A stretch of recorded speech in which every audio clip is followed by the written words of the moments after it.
Hi மக்களே, எல்லோரும் என்ன பண்ணுறீங்க? நான் நல்லா இருக்கேன். நீங்கள் நல்லா இருக்கீங்களா? இப்போ நம்ம எங்கே போகிறோம்னா திருச்செந்தூருக்கு தாங்க போகிறோம். பஸ்ஸில் ட்ரெயினை மிஸ் பண்ணிட்டோம். அதனால் பஸ்ஸில் போகிறோம். வாங்க போய் பார்க்கலாம். திருச்செந்தூருக்கு உள்ளே வந்தாச்சு. என்ன போட்டிருக்கு அப்படின்னா, அள்ளி கொடுப்பதில் வல்லமை பெற்றவன் எங்கள் ஐயன் முருகன். அது உண்மைதான். இப்போ நம்ம கடற்கரைக்கு போகலாம். வாங்க, கடற்கரைக்கு வந்தாச்சு.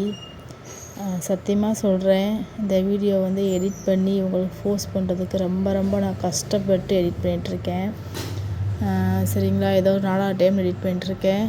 பௌர்ணமிக்கு நம்ம திருச்செந்தூர் கடற்கரைக்குள்ள நம்ம தங்கி இருந்து அங்கே விளக்கு போட்டுட்டு அன்றைக்கி நைட்டு கடற்கரையில் படுத்து தூங்கிட்டு மறுநாள் காலையில் எழுந்திரிச்சி கடற்கரையில் தானம் பண்ணிவிட்டு நம்ம முருகனை தரிசனம் பண்ணால் நம்ம வாழ்க்கையில் நிறைய நல்ல விஷயங்கள் நடக்கும் அப்படின்னு சொல்கிறாங்க. அந்த ஒரு நம்பிக்கையில் நானும் இதுதான் ஃபஸ்ட் டைம் பௌர்ணமிக்கு நான் திருச்செந்தூருக்கு வந்திருக்கேன். பார்ப்போம் நம்ம லைஃப்பில் என்ன நல்லது நடக்குது அப்படிங்கிறத நம்ம பார்க்கலாம். இந்த விஷயத்தை உங்கள்கிட்ட ஷேர் பண்ணிக்கலாம் அப்படின்னு தான் ரொம்ப கஷ்டப்பட்டு வீடியோ எடுத்தேன். எடிட்டிங்கும் ரொம்ப கஷ்டப்பட்டு எடிட் பண்ணிகிட்ருக்கேன். இந்த வீடியோவை எல்லோரும் மிஸ் பண்ணாமல் பாருங்கள்.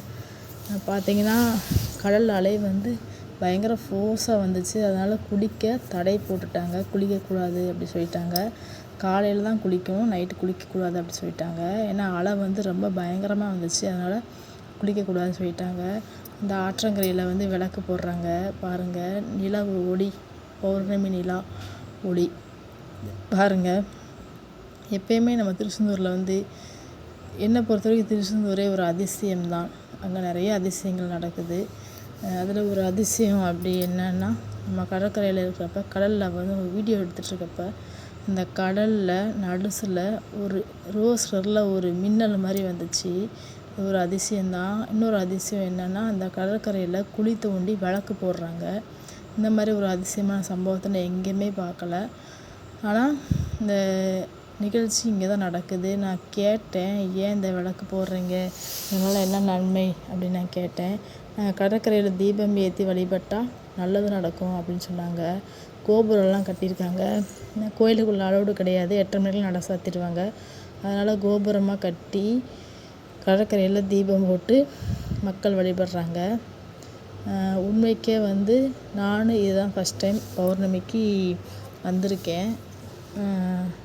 மக்கள் பயங்கர கூட்டம். எனக்கு இந்த கூட்டத்தை பார்த்தோன்னே ஒரு பாட்டு தான் எனக்கு ஞாபகம் வந்துச்சு. என்ன பாட்டு அப்படின்னா, ராத்திரியில் பாடும் பாட்டு கேட்க கேட்க ஆசையாச்சு, ஆற்றங்கரை ஈரக்காற்று மேலே பட்டு மோதலாச்சு அப்படின்னு இந்த பாட்டு தான் எனக்கு ஞாபகம் வந்துகிட்டே இருந்துச்சு. எல்லோரும் குழி தோண்டி தோண்டி விளக்கு போட்டுகிட்டே இருக்காங்க.